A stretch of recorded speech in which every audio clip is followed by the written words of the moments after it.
Welcome in, everybody. This is Between the Paint. This Yeah. It's in the pipes. We're in something right now. The Avs and the Nuggets both playing a couple of lowly teams here on this Wednesday evening. And because they wrapped up at about the same time, we're going to combine forces. We're going to Megatron. We're going to, Voltron, Megazord. That's what there you go. We've got Nuggets and Avs reaction. We did this once last year when the Avs and Nuggets played around the same time. And we're going to do it again this year. So it's a rare occasion that this happened. So it's awesome to just kind of react to both games. They both just ended. One result better than the other, but we'll get into it, Spring. Yeah, and Alex Ryan-Emmy, he's doing network post game on Altitude Sports Radio 92.5 FM, and the Altitude Sports Radio Network. He'll be along with us in about 10 minutes. He'll join the conversation, but me and DT, we will kick this thing off right here. Do we want to start good or bad, Dan? Good was Jamal Murray and the Nuggets. Bad was fantastic. Nuggets injuries and the vast majority of that Avs game. They were fantastic. I do want to start with Avs with you though, Spring, since I don't get to talk as much Avs as you guys do. Look, let me just say this first of all. I obviously watched both games. Really good comeback effort for the Avs. Unfortunate it fell short. They did tie it up, but it did fall short. For two questions, okay? Do we need to just get rid of the old school Nordiques jerseys? Because I swear to God, those seem like bad luck. But a real question for you. Was tonight Blackwood playing bad, or was the defense a sieve? Because I kind of saw it both ways. Like, I thought there were a couple goals that Blackwood gave up that were a little soft, but then there were some other goals that he had no chance, right? And we heard Jared Bednar say earlier today after morning skate that he's going to kind of roll into the playoffs like we're still kind of deciding on who's going to be our starting goalie come playoff time. So, man, this is like the only issue I really have with the Avs right now, other than Cale Makar being out, but it sounds like he'll be fine, so no big deal. This is the one concern I have with the Avalanche heading down the stretch of the regular season and into the playoffs is like, I like both goalies. Let me just preface it with that. But I feel like it would be better for this team to have that guy identified heading into the playoffs. What do you think? Well, 6 goals allowed for Mackenzie Blackwood tonight on 19 shots. That's 13 saves on 19 shots. That's good for a 684 on the save percentage. Now, was it the defense? Was it Blackwood? I mean, 2 of those at least were 5-hole on Blackwood. It reminded me of the Penguins game. Here we go again. Wedgwood was in net for the Penguins game. Yeah. But the Penguins are a defense was team. horrid. The defense was horrid in front of Scott Wedgwood that night. I think it was pretty bad tonight too. No Cale Makar in this one. Cale did play against Pittsburgh. I'm just looking at the last 2, like, holy shit, you've allowed 7+ goals too. And Vancouver's even worse than Pittsburgh. Now, Pittsburgh didn't have Crosby. They didn't have Sam Girard that night. That's a huge deal. There's no doubt, though, that when Scott Wedgwood comes in this game, he makes some saves. He looked better. There's no doubt about that. The team spark, dude, when they tied it at 6, I thought they were going to win that thing.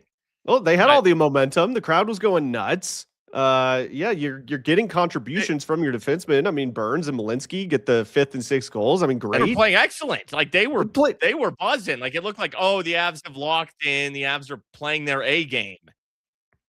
I mean, Nathan McKinnon, my God, man, like his wheels tonight, he looked as fast as I've ever seen him play. So maybe it's just Vancouver stinks and he looks faster against a bad team. I don't know. His wheels were churning though. So that was good to see. He gets his 50th goal. Great accomplishment for Nate. I believe that's the second time in his career he's hit 50. He's probably going to surpass his career total in goals in a season. But I just how do you feel about the goaltending situation right now? Because to me, I would really like for them to at least establish who's in net in game 7. Okay. That's the question that I need answered right now for the Avs. Who is that guy going to be? Because right now you could make a case for either one. I mean, I would probably say if I'm just guessing, I would imagine Jared Bednar is probably leaning Scott Wedgwood. He's been the better goalie of the two this year, although Blackwood's had some really good moments throughout the course of the season. But like, where are you at with the goalie situation? Like, do you think how they're going into the postseason is going to be okay? Like, hey, we're just going to kind of play it by ear, or would you like to see them say, no, hey, this is our one heading into the playoffs? Let's see. Did they pull Wedgwood in the Pittsburgh game? They did.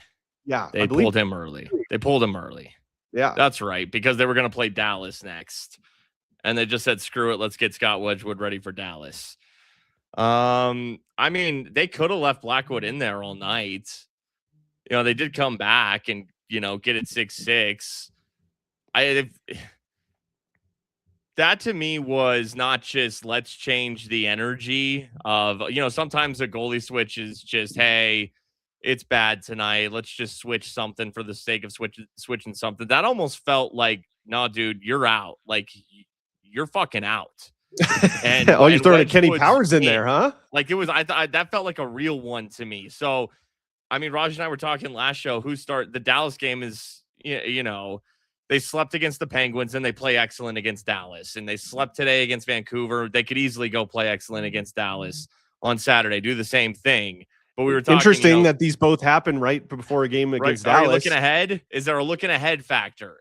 It certainly seems like it, doesn't it? It appears that way. Now the difference between the Penguins game and tonight is the Canucks are the worst team in the NHL. Pittsburgh's a playoff team, and they had Evgeny Malkin going nuts in that game here at Ball Arena. Now the Avs did return the favor. Great.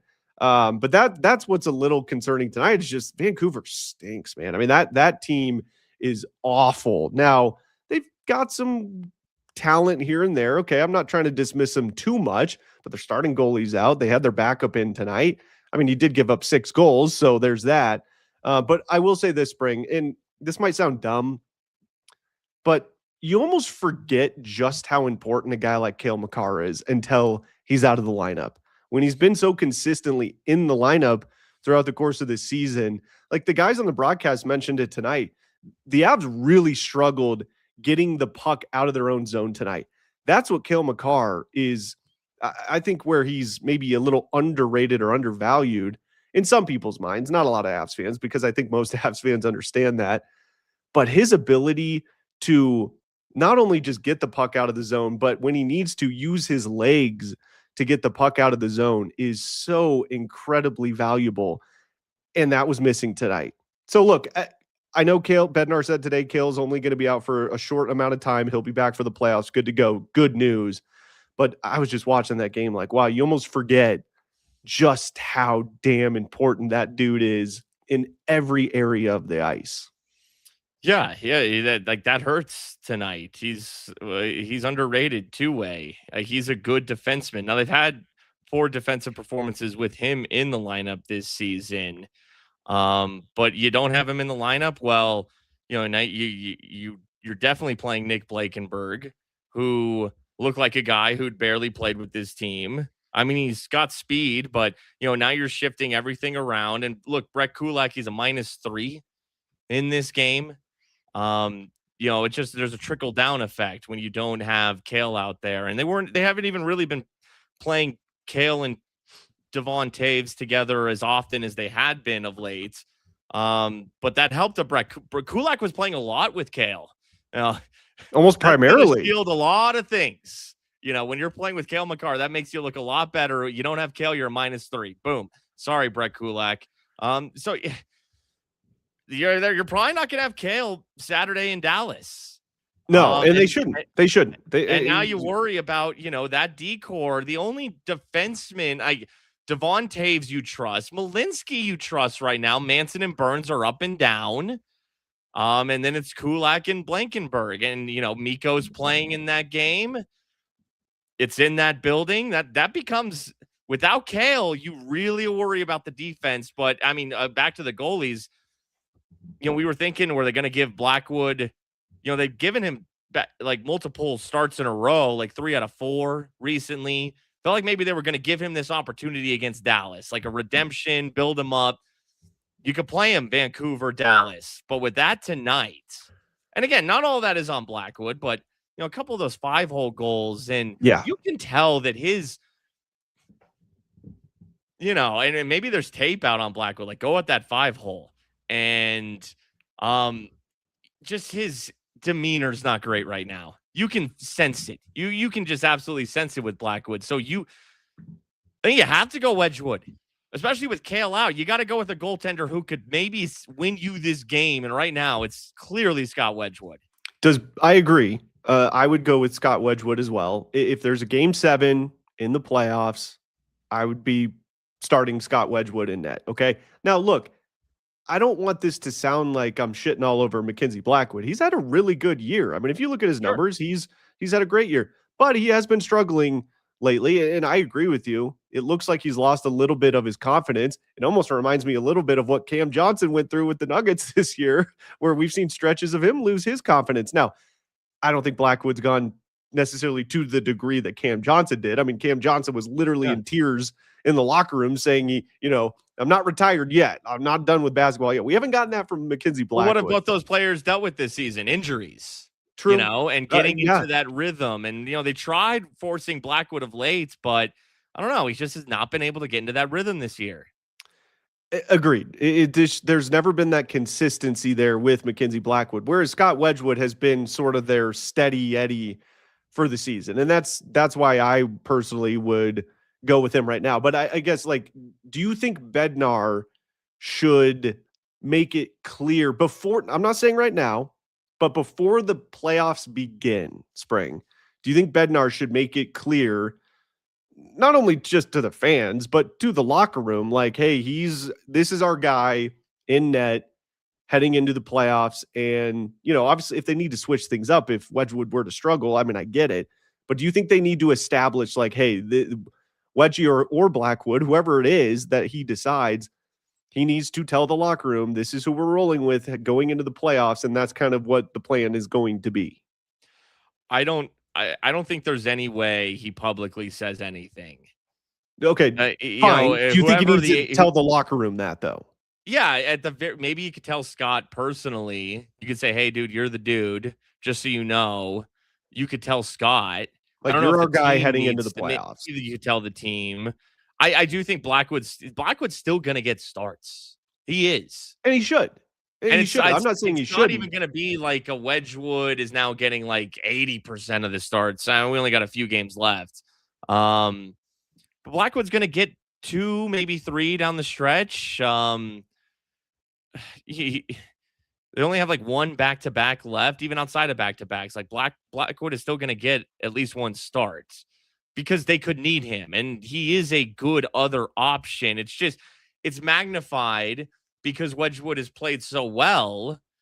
And also because Wedgwood has played so well, Blackwood has not been able to, get those A starter, stretches consistently and injuries. So, you still need to prepare for everything. You're not going to tip off the Winnipeg Jets or whomever you're playing in round 1. Look, Vancouver just beat you. A wounded Pittsburgh team beat you. You can drop a game. This team is probably, they might not sweep round 1. They very well might not. And that's perfectly okay. Knowing that the other team is, you never know. You don't give them anything. You treat them just like the Dallas Stars. You treat the Jets, the Kings, whomever your first round matchup is, just like the Stars. You don't tip your hand. You keep them guessing who's starting game 1. It doesn't really matter, no, but it's not nothing, so you do it.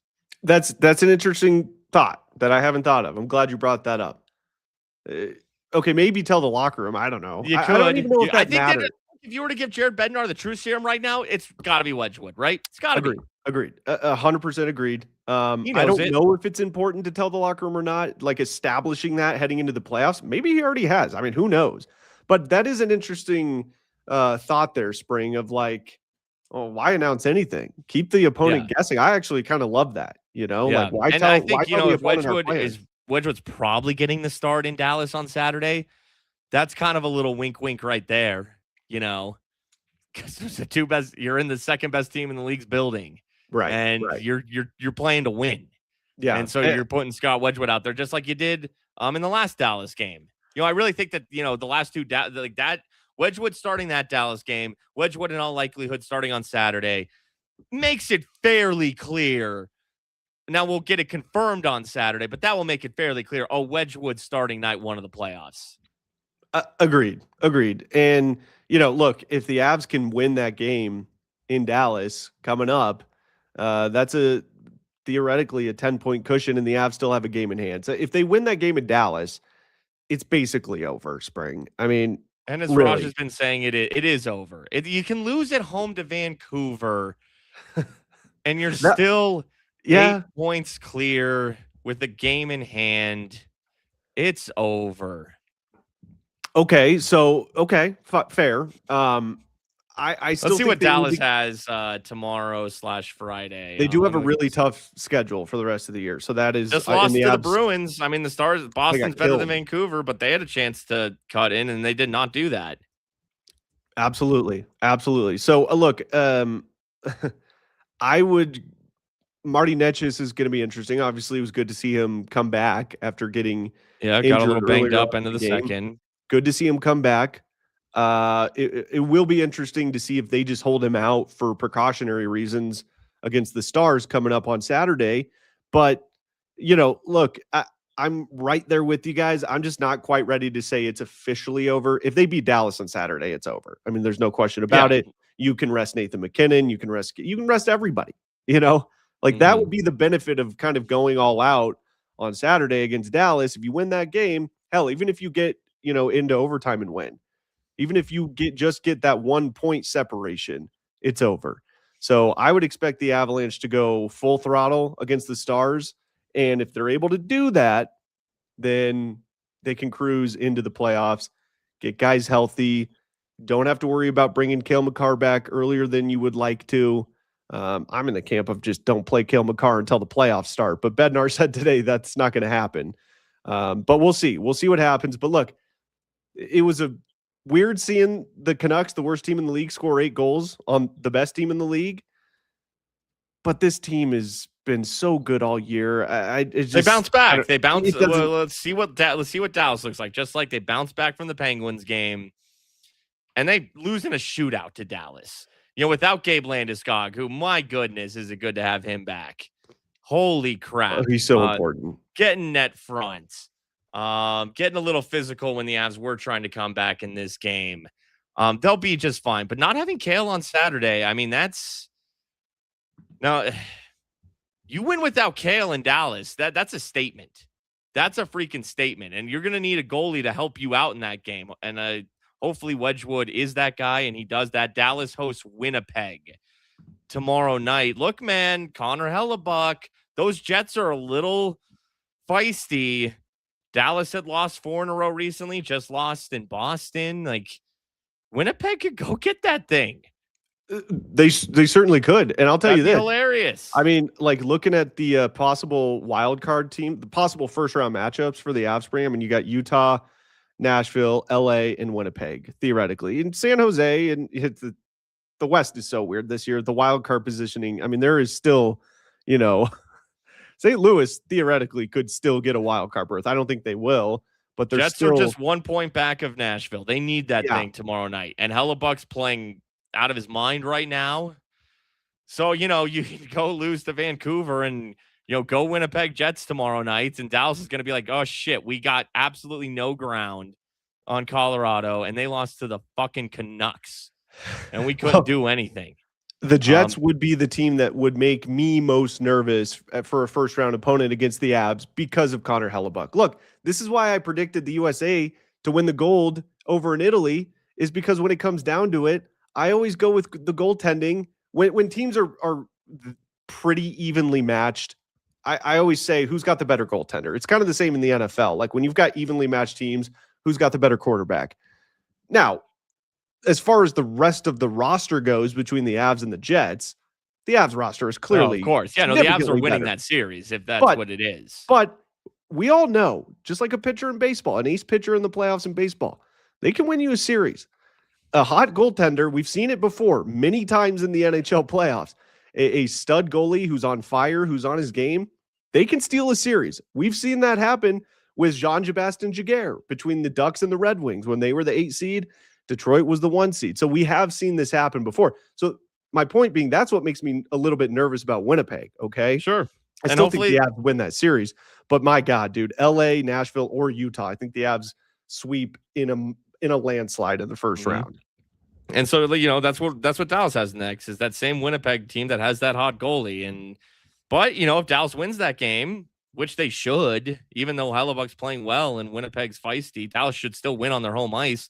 They do that, and then they beat Colorado on Saturday, and the Avs don't have Kale, and that hurts their defense. They're within 4 points. They're within 4 points. Yeah. And it can flip just like that. So, I mean, Saturday's going to be interesting. I mean, if it all comes down to it, you can look at this Vancouver game tonight. I mean, if you losing to the worst team in the league at home, if that's the difference, I mean, I agree with Raj. I do think it's over. The Avs schedule is fairly friendly after the Dallas game. There's an Edmonton and Vegas in there, but Dallas has a Minnesota in there. They finish at Buffalo. Still have to get through that Winnipeg one. You're probably still good, even if you are only 4 points up on Dallas. All right, Dan, let's go to the Nuggets. Let's go to the Denver Nuggets, because this is between the paint. This is in the pipes tonight. We're talking both Avs and Nuggets. From what I saw, Dan, Jamal Murray was just making shots, and he was hustling. He looked excellent. Like, he almost just willed them to that 13-point win, 13-point win, 130-117. But they lose Tim Hardaway and Peyton Watson. The same hammy pops up for Peyton Watson. Peyton looked like he was like on a mission in the first half of this game. He looked like he was assertive with the ball, like he was back and he was excited to be back. What was Tim's injury? A knee. He got it was spring. It was almost the same sort of scenario where Nikola Jokic hurt his knee earlier this season in Miami. He got backed into, this time not by his own player, by a Utah player, and his knee sort of awkwardly hyperextends back a little bit. Now, look, I'm just going off the replay. Obviously, it didn't look like it was that severe, because I've seen that happen before where you could see the knee like really bend at an awkward angle. Tim's looked like it was, I mean, the fact that he was questionable to go back into the game is, I guess, a positive sign. So was Peyton Watson, by the way, but the soft tissue injuries scare the bejesus out of me. But yeah, that was Tim Hardaway's injury. So him and Peyton Watson did not return in the second half. You are right. I thought Peyton was really aggressive and assertive in the first half. He looked good. I will just say this before we get into the positives of the Nuggets game tonight. I would not have played Aaron Gordon in this game tonight.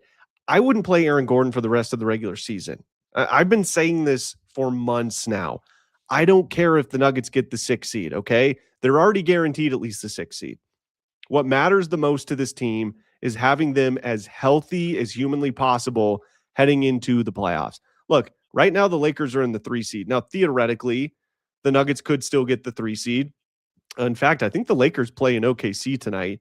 I can check that score real quick. But regardless, obviously I would like them to get a higher seed and win down the stretch, but not at the expense of playing a Peyton Watson and Aaron Gordon, even a Tim Hardaway Jr. now at this point. Like, rest these dudes until the playoffs, spring. I don't care if they fall to the 6th seed. I really don't.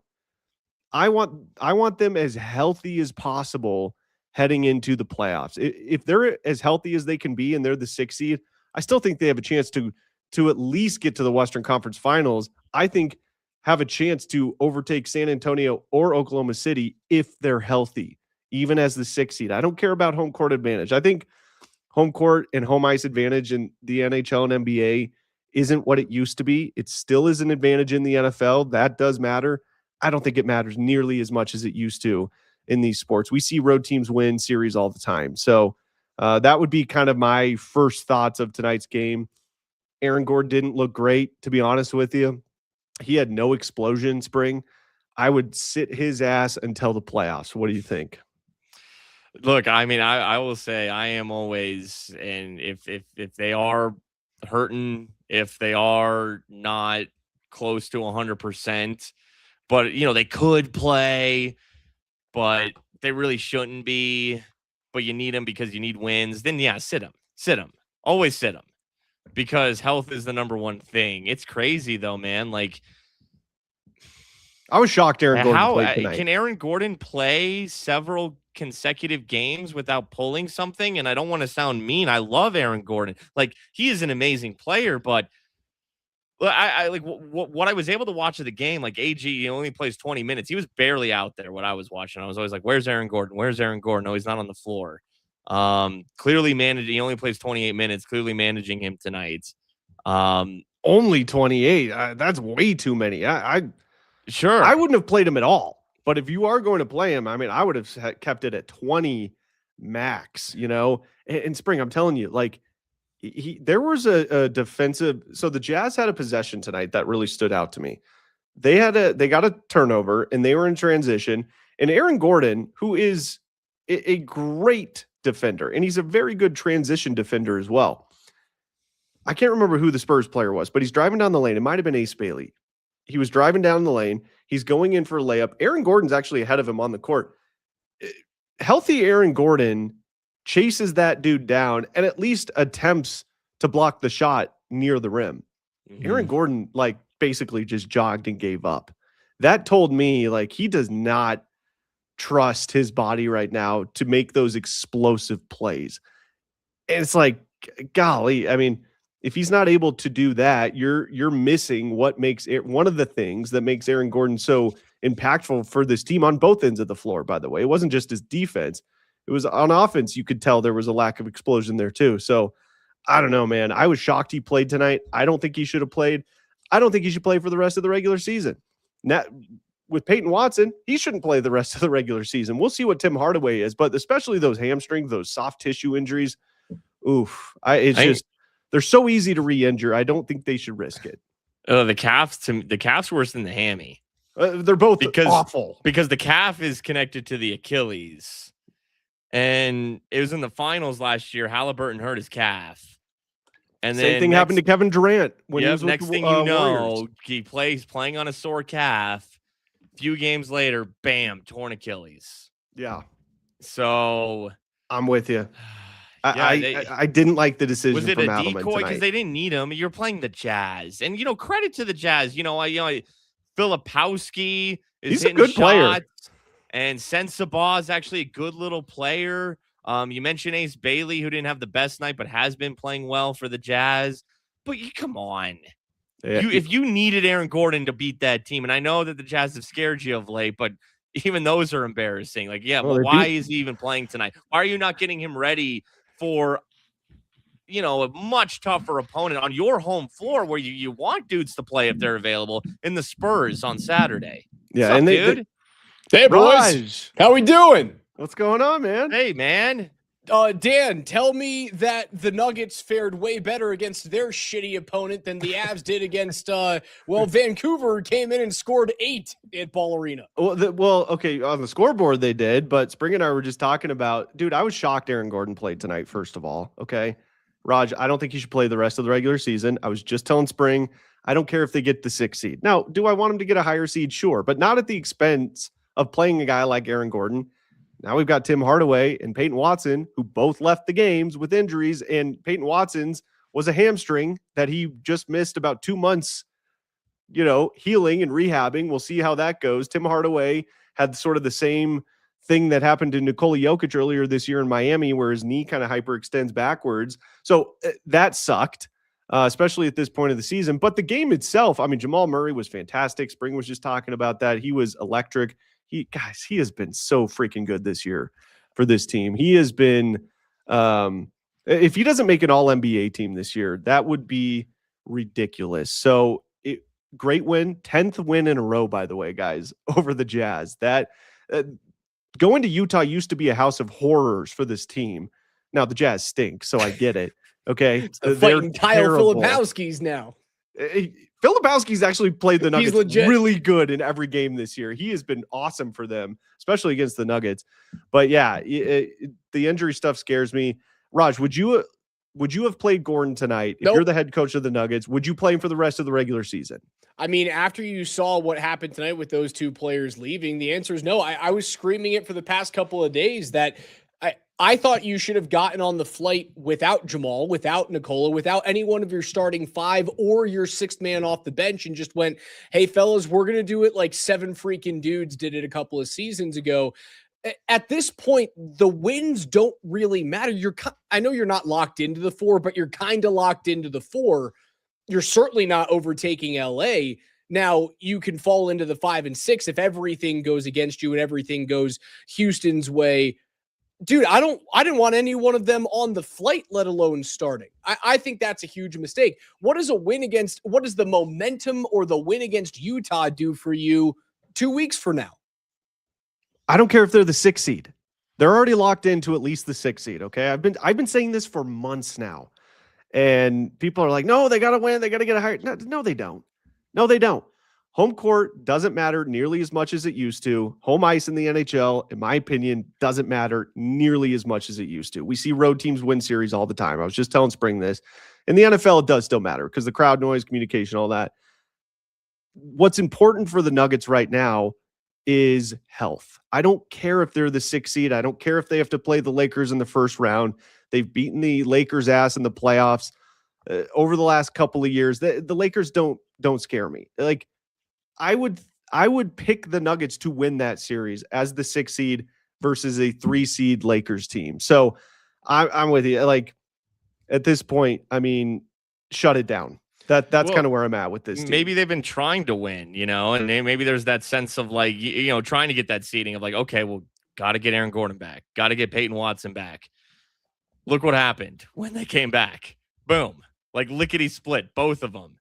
Payton re-injuring the same thing he did injure, or he injured previously. So maybe, if they weren't, they probably were fighting for seeding. And had they not been, maybe Payton wouldn't have even been back yet. Aaron Gordon wouldn't have even been back yet. So now maybe your hand is just forced to the point where it's like, no, we can't do it. We simply cannot play these guys until they are good to go, or they're just going to pull a hammy again. Like, the scary situation right now, Spring, is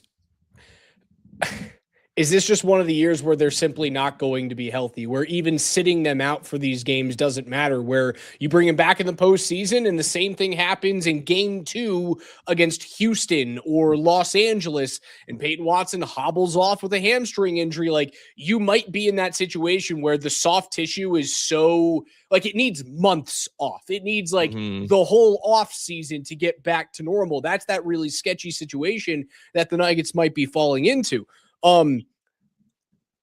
Who's got the worst conundrum right now? Do you play the guys who have been injured all season for the Nuggets? Or do you have to look Mackenzie Blackwood in the eyes and go, hey, buddy, it ain't your net anymore? Raj, I'll ask you this because I have Spring. So I'm glad you brought that up.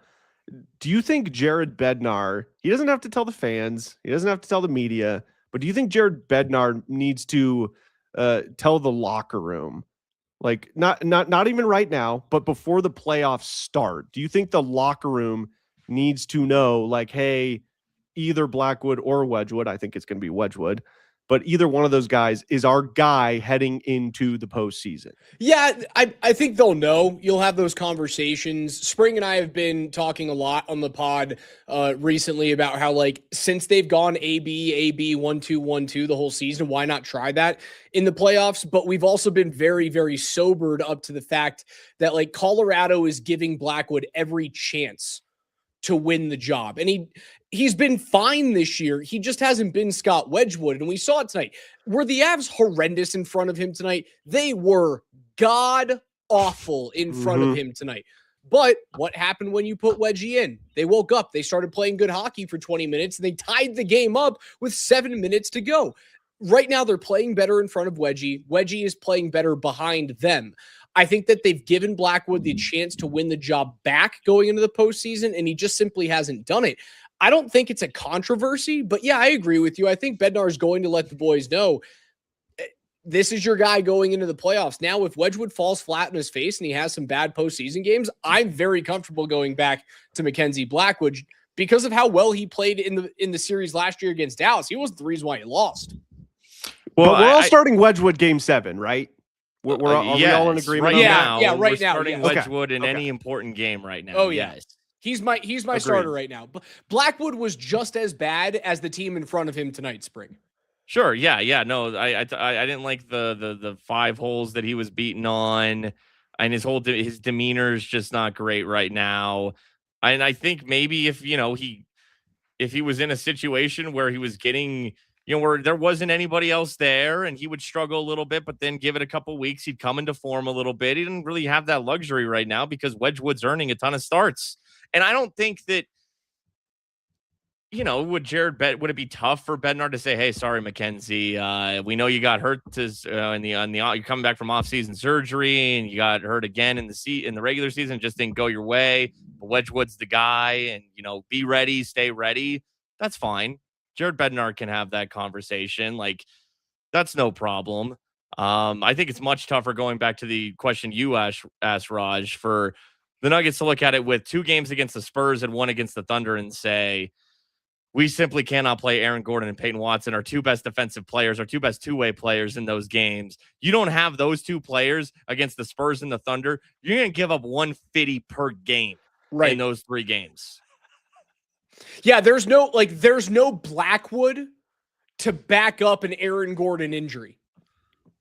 There's no Blackwood to make up for Peyton Watson not being available in a postseason run. Well, theoretically, it's Spencer Jones, but he's hurt now too. Right, hurt now too, sure, as a result of probably playing too much and having what was the word that they used 2 games ago for Spencer Jones's injury? Oh God, I don't even remember. Hip impingement. No, that was Zeke. That was Zeke. Oh, it was Zeke. Okay, all right. Yes. We're just making up new words now. Maybe Kel McCarr has a shoulder impingement. Maybe that's what's going on. I think that's probably what it is. And they're just going, "Hey, you're not playing." McCarr shouldn't be the reason why the Avs lost this game so bad. They looked drunk for the first 40 minutes. Like, it was so very clear. Hey, we just put up 9 against Calgary and we're playing a team that's 20 points worse. I think this is one that you can kind of just like wash away, because on a very different side of the equation, but kind of the same result of that math, the Avs are kind of locked into who they're going to be going into the postseason too. Like, they're going to be the President's Trophy winner. They're going to be the 1 seed. They're going to have home ice advantage. They're going to get to watch Dallas duke it out with Minnesota in the first round. I think it does matter a little bit more, DT, in hockey than it does in basketball at this point. Certainly not as much as the NFL, but I do think that the ability to get that 1-8 matchup in the NHL is still, especially with how good the Central is, still very important. Oh, 100% agreed. I mean, that's, I will say this, that one of the biggest differences, guys, that I see between the year the Avs won the President's Cup trophy, as Scott Hastings calls it, back in 2021, where they lost to Vegas in the second round, versus this year, is the previous time they won it, they were cruising for a while, right?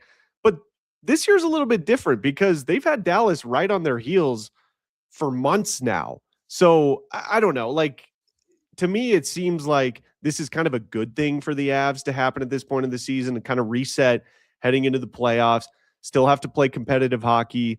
Whereas in 2021, that wasn't really the case, at least towards the end of the season. And I think that kind of hurt them in the playoffs. But I'm with you. Like, the 1-8 matchup in the NHL, especially in the Western Conference this year, is way more significant than probably the West in the NBA, even though OKC is going to dominate whoever they play in the first round. But yeah, to have Dallas and Minnesota play each other in the first round, Raj, would be massive for the Avalanche further into the playoffs. So I agree. It's everything. It is everything. Some crazy results in the West. There were just 3 games tonight, guys, in the West in hockey. It was the Colorado-Vancouver game, and then a couple of games that had big-time playoff implications. The LA Kings and San Jose Sharks, who were both fighting for that final wild card spot. LA gets an overtime win against St. Louis. San Jose was down 3-2 late in the third period. Macklin Celebrini scores his 39th and 40th goals of the year in the third period to tie the game up. And then, like, a minute later, Alex Wenberg of San Jose scores in regulation to win it for San Jose. So those are 2 teams that you might be playing in the first round. As it stands right now, LA has a 1-point lead on San Jose and Nashville. They have a 2-point lead on Winnipeg, and Seattle still technically alive in this race, 3 points out behind the LA Kings. I've said it a few times, and I think Spring agrees with me. Like, there's one team. I don't think there's a team that could beat Colorado in the first round, but there's one team I don't want to see, and it's Winnipeg. Yeah. Yeah. Well, that's a huge win for the Sharks tonight. I love that win for them. Down 3-2 to the division leaders, another young team. You know, it goes to show the state of that division right now. And you come back and you win, and you're within 2 points of Nashville. And you look at San Jose's schedule: Toronto, Nashville, Chicago, Edmonton, Anaheim, Vancouver, Nashville, Chicago, Winnipeg. It's not a single, like, truly, I mean, Edmonton and Anaheim are the two most, San Jose could go on a run here. They could. That's the matchup I want. I mean, I think it'd be great for the league. I'd say San Jose is fun.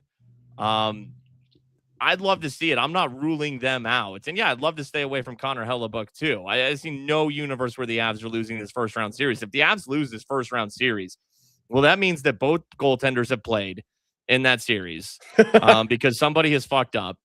And that means that something else has gone horribly wrong. I have the utmost confidence, despite losing to the worst team in the NHL at home tonight. A game that you stormed back and you tied. When they tied it at 6, I thought they were going to win the game. I thought there was no way they were going to lose that game after tying it at 6. But whatever. You lose to the lowly Canucks. There's no way. There's no way. I will lose my damn mind if they lose the 1-8 matchup. They won't. It's not going to happen. They're too good. You can lose one of these games, right? Like, you can just have those type of things.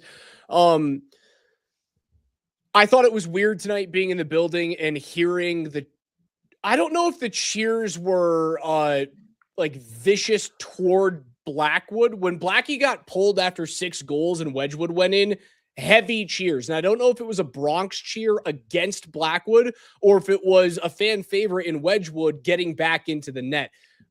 It was really bizarre to hear. I thought it was interesting that Jared Bednar tonight, guys, kept Blackwood in for 6 goals. I think it was very clear, showing his hand, who they think the number 1 is. And the reason why you keep him in for 4 goals, 5 goals that early on, and he's only saving half the shots, is because you're looking at Wedgwood and you're going, I'm not wasting his legs tonight prior to the game on Saturday. And what that tells me is that Bednar is very much in the mindset of, like, Scott Wedgwood's my guy, unless Mackenzie Blackwood finds a way to snatch it back from him. And he just simply doesn't have enough runway. I don't think it was Patrick Waugh in 1995, 96, sorry, 94, 95 in Montreal, where they were like just throwing birds up at each other saying, like, screw you. Oh, fuck me. Fuck you. I don't think that was it tonight. I think Bednar was just like, dude, he's getting the start on Saturday and you have to stay in here and eat it. And it just got so bad with that Besser goal to make it 6-2 that Bedsy just finally threw his hands up, was like, all right, fine, like, get in there. Well, and real quick, DT, I think he saw it was still a winnable game. You're playing the Canucks. You're down 6. They were down 6-2 in that game. They almost made it happen, Spring. You're right. They had it. They did exactly what, like, like, if we could just get Wedgwood in, you're like, this game's not like, that's it. This is a winnable game right in front of us. We're doing it right now. I think that of all the polls I've seen this season, that was the one to me that was like, like, you're in the doghouse now a little bit. Yeah, like, it just gave those vibes overall from the time, like, it's still with time to come back in the game, giving Blackwood every opportunity. You mentioning the fan response. I think I told DT, I still think Blackwood's getting starts down the stretch. They're going to keep him in, ready, because they might need him in the playoffs. And you don't want to burn out Scott Wedgwood. But I really do think we have our answer. I do. Agreed. Hey, Raj, let me ask you this. I was asking Spring this earlier. Like, I was telling Spring, this might sound dumb, but I think it's easy sometimes to forget when you have great players on your teams. You get and they're so consistent, you get so used to them just being great every single game. Boy, tonight was a stark reminder just how damn important Cale Makar is to the Avalanche. Oh, yeah. I mean, like, what they really struggled with tonight, Raj, I thought, was getting the puck out of their own zone. And I was saying this for years about the Avs before they got Cale Makar, before they even drafted him. I said one of the Avs' biggest problems is they don't have that puck-moving defenseman who can get the puck out of the zone by either a pass, but I think even more importantly, being able to use your legs when needed to get the puck out of the zone. And it's like tonight I was just watching the game like, holy shit. You forget just how good Cale Makar is in that specific area for the Avs. Now, obviously, he's great in so many other areas for this team, but that specifically stood out to me of like, wow, that really is such an important weapon to have. Just get the puck out of the zone, whether it's a pass or using your legs, like Cale Makar is the best in the world at doing. Yeah, and as a result, the neutral zone was a disaster today. They could not start anything in terms of man rushes in the neutral zone from the offensive side. They were a disaster in the neutral zone, giving up, I think I counted 6 or 7 odd man rushes in the game against. It was bad. Yeah, there you go. The kids got it. And Makar, where I think he excels defensively, is in the neutral zone. I think he kills plays, and his gap is so good in the neutral zone with his feet on the offensive blue line, either being able to keep pucks in at the offensive side or kill plays before they get to his own blue line. Where he struggles is in between the defensive hash marks and his defensive blue line. Like I think you saw that in Team Canada's losses. He struggles a little bit there, but he kills plays so easily in the neutral zone. They were missing that today. Yeah, it hurts. The power play goes 0 for 3 and they give up a shorthanded goal because their quarterback is gone. They tried Sam Malinsky there. It didn't work. They threw out Devon Taves. It was a little bit better in the third period, but still like kind of toothless. Yeah, it turns out like missing the best defenseman in the world hurts, but Vancouver's so bad that should not have mattered. It's a disappointing loss, but like I don't think I can make any proclamations on the Avs based off the loss. It's kind of one that you just get to throw in the trash, I think, DT. Yep.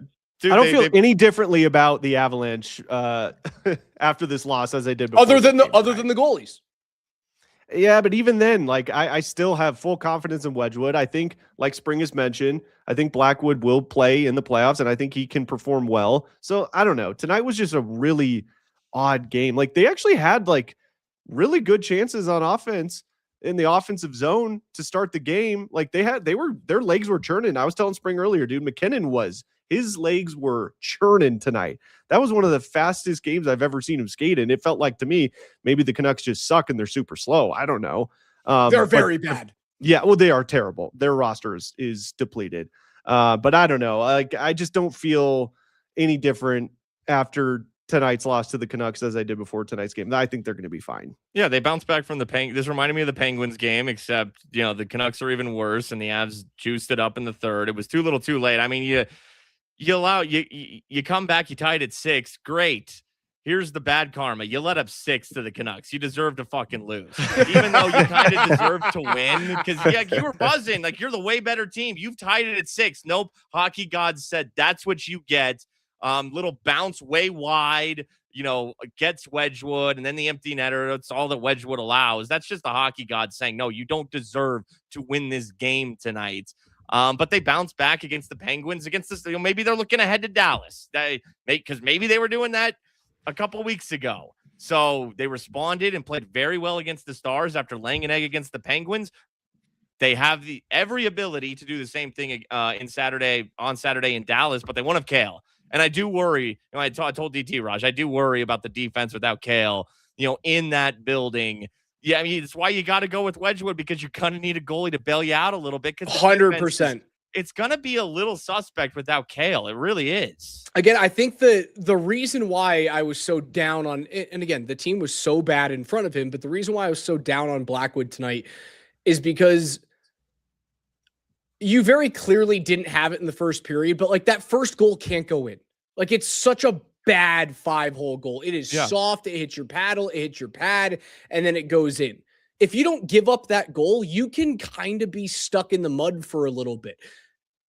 You can't be stuck in the mud against Dallas and have a goal like that go in and have any hope. So I agree with you, man. Like Wedgie gets the start on Saturday. I'm fine with that. The other thing that sucks tonight, and this was probably already known. I know they're beautiful. They really are. They're gorgeous. Fucking burn the Nordiques. Throw them in the jerseys. trash. I'm with you, Raj. I said that earlier. Burn them. Just It go seems back to sad the old 'cause I love retro 'em, ones. but They Just should have go been. back to the old retro Nordiques jerseys. Those ones look better anyways. They should have been on the Artemis rocket going to the fucking moon this afternoon, man. Get rid of those things. They should have been on the Artemis rocket. That's a great line. Do they get distracted? Are they like looking at themselves in the mirror, like Derek Zoolandering that thing? Like what? Because I really like the jerseys. I know I'm in the they're minority here, beautiful. but I'm not really a big fan of them, to be quite honest with you. I know I'm in the minority. I thought the first Nordiques ones they did, those are my favorite Avs jerseys. Oh, the Tahoe of all jerseys. I like Yeah, those they're too. great. Those, just go back to those. That's all you got to do. Okay. You know what I want? I want them to also get rid of the third jerseys. The triangle homage to the Rockies. Colorado Rockies.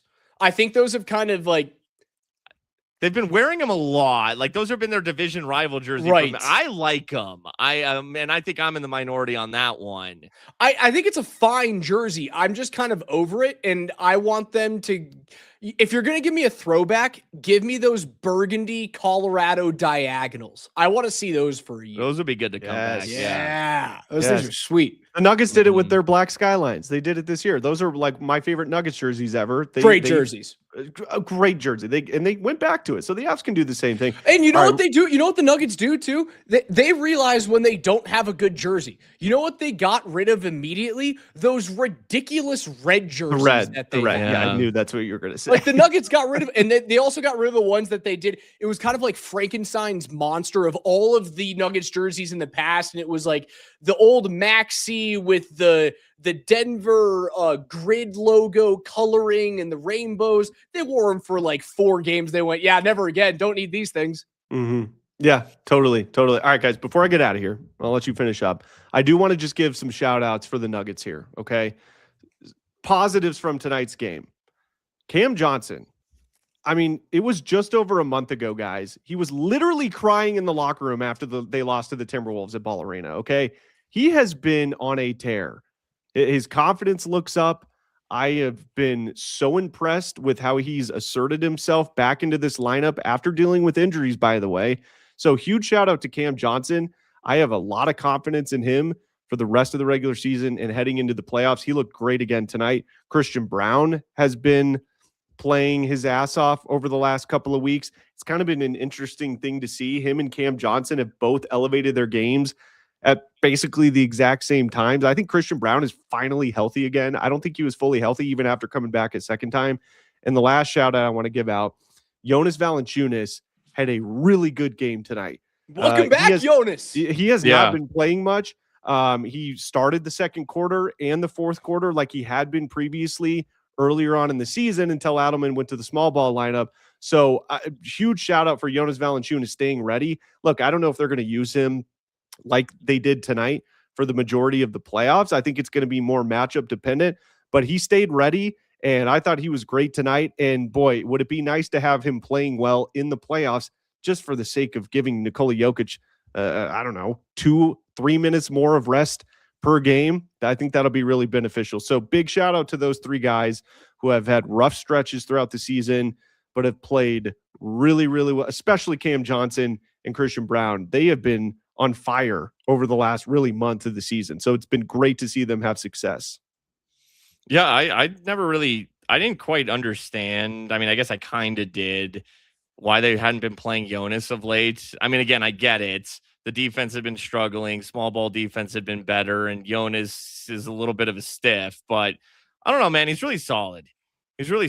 And they extended their lead in the first like 5-6 minutes of the fourth quarter with Jonas on the floor and Jokic on the bench. And like, that was huge to extend a lead in the non-Jokic minutes. And Jonas was excellent. He goes 7 of 8 from the free throw line, and he's had good free throw shooting performances. They're going to try everything in the playoffs. These are going to be a slog. Jonas is going to play a handful of minutes every now and again. They're going to need Julian Strawther right now, who played in this game and didn't put up a single shot, turned the ball over twice, played 9 minutes. He was playing well before everyone came back. They're going to need Julian Strawther again to get it going. Are they going to be that deep in the postseason that Strother's part of the rotation? No, but I'm saying, if, Peyton Watson's missing some time with the hammy and Tim Spencer's Hardaway out, AG, Dan saw a lot. Dan went through it. When Dan described AG not going up to block a chase down block, the cap is not right. I'm telling you, he's not right. I was shocked that Adelman played him tonight. And quite honestly, I completely disagree with that decision. And what I saw on the court tonight really just kind of confirms what my suspicions were. Look, if this were the playoffs, I would understand. And I actually would agree with Adelman deciding to play him. But right now, he's just clearly not right. He has no explosion, Raj. There was a chase down block he could have had. He barely jogged to the guy. Healthy Aaron Gordon at least gets close to blocking that transition dunk. He didn't even try tonight. So that's telling me leave them all on the plane. Leave them all on the tarmac. Didn't need to have him in Salt Lake whatsoever. But hey, 7 wins in a row. They're playing well. We'll see if they can keep it going. So I'm going to get out of here, guys. Appreciate it. Here's we're going to get out of here too, DT. Here's my final thought. For the Avs, tweet from Pete Blackburn. Canucks Avs playing the most April Fool's ass game you could have imagined. See, we forget April Fools, everybody. Should have seen it coming. Fools. We got. I spent the whole day not getting got. That game was a prank. We all got pranked tonight. That's what really happened. It really is what it felt like, isn't it? I spent the whole day not getting got and triple checking my work before the show and making sure that I wasn't bringing in breaking news that was from the New Jersey Devils account. I was making sure that I wasn't doing any of that. A darn Schefter didn't get me today. He didn't come up and give me the old stinky pinky. And I come in, I work an Avs Canucks game, and there's 14 goals scored. I got. You know what tonight's game, Avs Canucks game was? It was Aaron Rodgers is going to visit the Broncos. That's what that game was. That's all right, fellas.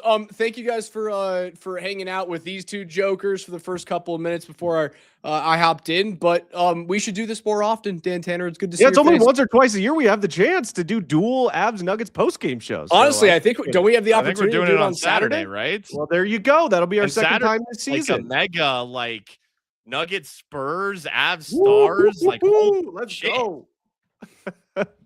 We'll see you guys on Saturday after the Nuggets and Spurs play. That'll be on AM 950. The Stars and the Avalanche will be on 92.5. That pregame's at 12:30. Nuggets are at 1:30 or right at 1 on Saturday. I think they're both 1. I think so. Simultaneous. Yeah. They both start at the exact same time. Perfect. We'll do this exact same thing. I'm going to be on network, so DT and Spring will start us off, then I'll hop in 25 minutes after you guys start. So peace out. Happy April Fools. Avs lose, Nuggets win, and we will talk to you guys tomorrow on a Nugget Ticket Thursday on Altitude Sports Radio 92.5. Peace.